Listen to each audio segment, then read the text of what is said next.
So the first thing that you are going to need to master with Fable is loops.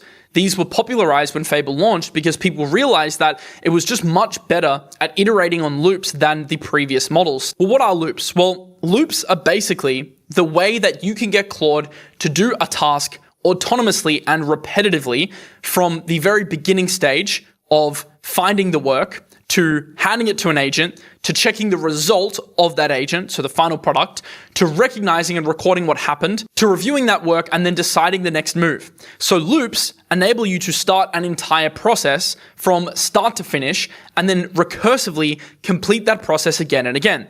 Because Claude is much better at checking its own work now, this is now super effective and it's probably the best and most efficient way to use Claude Fable 5. And, which I'll show you today, if you configure your context and your skills in the right way, the agent will remember and self-improve over time based on the exact feedback that you give it. So let me just give you some examples. You could essentially run a developer loop, which develops an application, checks the work of the agents, and automatically delegates more work once it's finished with one particular goal.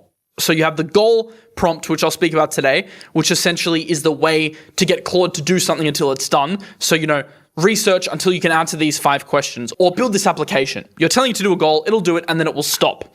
Loops, so if you use /loop, it can complete a goal, but then it can loop back around and it can keep going on an interval basis. For example, if you're researching markets every morning at 6 a.m., it can send you a market brief and it can research throughout the day.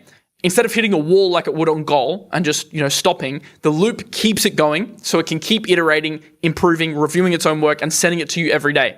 Or for example, you could create a loop which scans your email every day. And every 30 minutes, it could flag an email that actually needs your attention. So /goal is still powerful because it tells Claude what you are trying to achieve, but /loop is even more powerful because it automatically recursively completes the task, which is so important for autonomous work, especially if you're going to start to set up agents to run your personal life and also help in a business context. And this is personally really important for me, someone that's deep in the media weeds and runs a marketing agency. We do a lot of creative work. And Fable is fantastic at creative work. So running loops enables me to constantly generate content ideas, constantly generate ad creatives, and constantly iterate on what's working based on real data that we plug in from YouTube, that we plug in from Instagram. So it's self-improving and autonomous. So, if I step out for the day or if I go to sleep, it's still learning, it's still improving. And of course I can check in and give it feedback, but it's not just reliant on me prompting and then receiving an answer to a certain response. It